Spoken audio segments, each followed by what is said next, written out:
Good morning and welcome back to Trinidad and Tobago. We continue with the program and it's time for Tobago's segment. This morning we are talking about World Breastfeeding Week. Joining us on set from Tobago, we have the advisor to the Breastfeeding Association of Trinidad and Tobago, Rosemary Anatol. We also have a certified breastfeeding counselor, Chrisanne Daniel Rochford. Good morning and welcome. Hi, good morning, Verna. Good morning. How are you doing this morning? We're doing fine. Thank you so much for joining us this morning. We're here to chat about the Breastfeeding Association of Trinidad and Tobago and what they've been up to. My first question, how long has the Breastfeeding Association been around, Ms. Anatol? Well, the Breastfeeding Association was founded in 1977, so we have actually been operating now for 41 years. We have counselors throughout Trinidad and Tobago, and we have resource centers where mothers can receive help and support. The organization is about protecting, promoting, and supporting breastfeeding, and we provide a service for any mothers who need any kind of information, support, help with breastfeeding, and it is a service that we provide free of charge. Wonderful. Ms. Rochford, how would you describe breastfeeding in Trinidad and Tobago in terms of, well, its importance overall? How important is breastfeeding? Well, it is very important because for this year's theme, it said foundation of life, and that is breastfeeding. And it requires everyone in the society to take part in that and to ensure that they breastfeed their babies. What is your role as a breastfeeding counselor?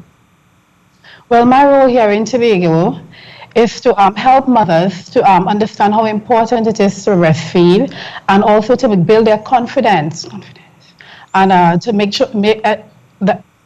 let them understand that they can do it. Even though they are working, they can still continue to breastfeed. Do you think mothers now understand how important it is because of the initiatives that you all have embarked on at the Breastfeeding Association of Trinidad and Tobago?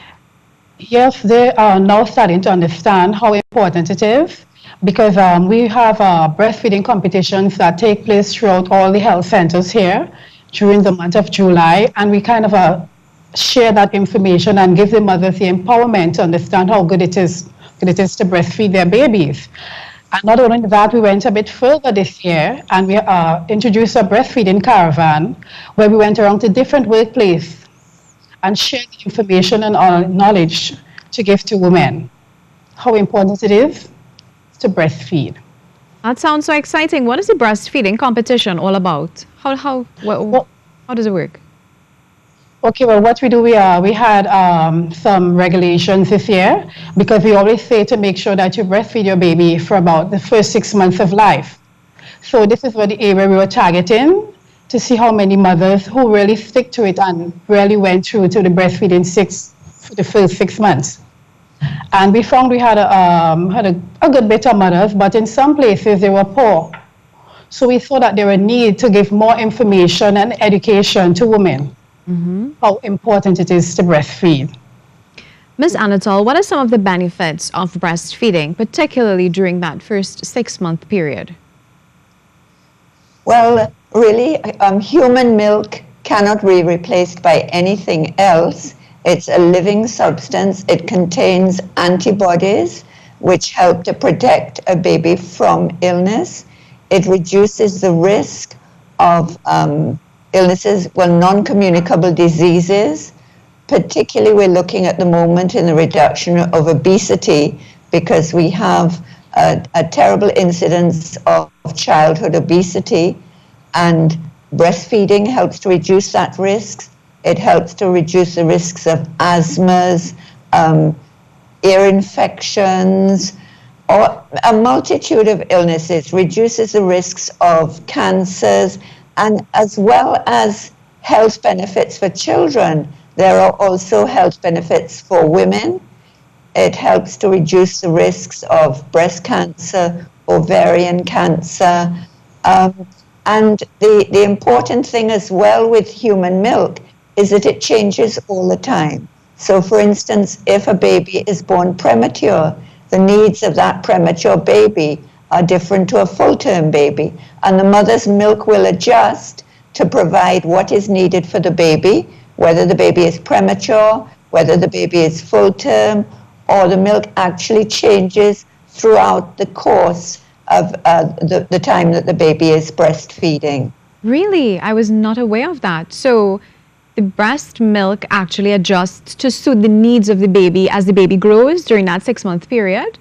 Yes, it does. Actually, the milk changes all the time. Even in the course of the feed, there is a different type of milk. The milk at the beginning of the feed, we call it foremilk, which more provides the water part of the milk. As the feed progresses, there are more fat content in the milk. And then as the baby grows and the needs of the growing baby change, the milk adjusts. And there's always goodness, as we would say, in the milk, for however long the baby is breastfed. Because as Chrisanne just said, the recommendations are that a baby should be exclusively breastfed for the first 6 months of life. That is no water, nothing else, just milk. And then as you introduce complex food, that is amazing. Up to 2 years and beyond. Yes, God is amazing. Now, are there benefits even beyond that 6-month period? Oh, yes, definitely. Because the nutrients that are in the milk are always there. Even if the baby is over 2 years, there will be the nutrients in the milk. So the breast milk is very important. Some people believe that once the baby is over 6 months, there's no goodness in the milk anymore, and that is certainly not true. What about long-term benefits in terms of the IQ level? I understand that breastfed babies tend to have higher IQs. Is there any truth to that? Yes, there is research on that, because one of the important things in breast milk is that the nutrients that are needed to help in the development of the brain are present in breast milk, and that is why you do see higher rates of IQ amongst babies who are breastfed. Because we have to remember that human milk is it's ideal for human babies. It cannot be replaced. It's rather like blood. It's a living fluid. You cannot replace it. And nothing that is manufactured can replace breast milk. Wow. Now, are there any instances where mothers are advised not to breastfeed, for instance, medical reasons perhaps? Yes, there are. According to sometimes a mother may be ill and she may be on medication, and it's not wise for her to give the baby breast milk. So the doctor can recommend a supplement and food to give to the baby that will be quite safe until mother is able to continue to breastfeed. All right. But and if, what if I about can mothers? just add there that Sure. there are very few medications that are not safe for a mother to breastfeed. So many times a doctor may be able to find an alternative that is safe for the mother to breastfeed. So the mother would follow her doctor's advice. So in the event that a mother just had a child and she's breastfeeding that child and she were to become pregnant again, she can continue breastfeeding her first child as usual, correct? Yes, she can. What you do find is that a mother who is exclusively breastfeeding, it does reduce the incidence of becoming pregnant again, because she is not as likely to ovulate when she is exclusively breastfeeding. But if she does become pregnant and she wishes to continue to breastfeed, yes, she can. And in actual fact, it's known as tandem nursing. You can continue to breastfeed an older child while you're breastfeeding a baby. You will always produce enough milk for your babies. This is why a mother can even breastfeed twins, because the way the body works, the more stimulation of the breast, the more milk she will produce. Wonderful.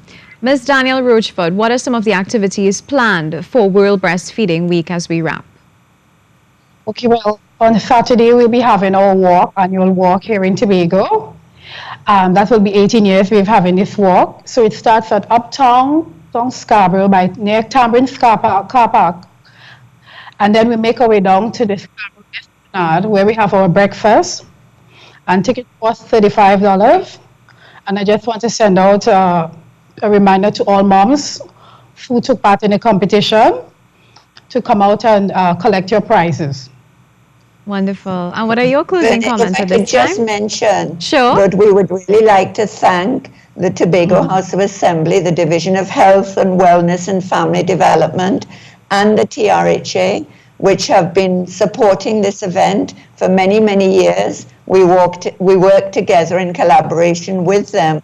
And I particularly want to thank First Citizens Bank, who have provided the T-shirts this year for the walkers, and Be Mobile, that has provided funding to cover the breastfeeding literature, which is available for mothers, which Chris-Anne distributes throughout Tobago. Wonderful. Ladies, thank you so much. It's been a pleasure chatting with you. I certainly learned a lot. Thank you. Thank you Thank you very for having much. us. We've been chatting with Ms. Rosemary Anatol, advisor to the Breastfeeding Association of Trinidad and Tobago, and Chris-Anne Daniel Rochford, certified breastfeeding counselor, telling us all about the plans that they have in place for World Breastfeeding Week and educating us on the importance of breast milk and breastfeeding.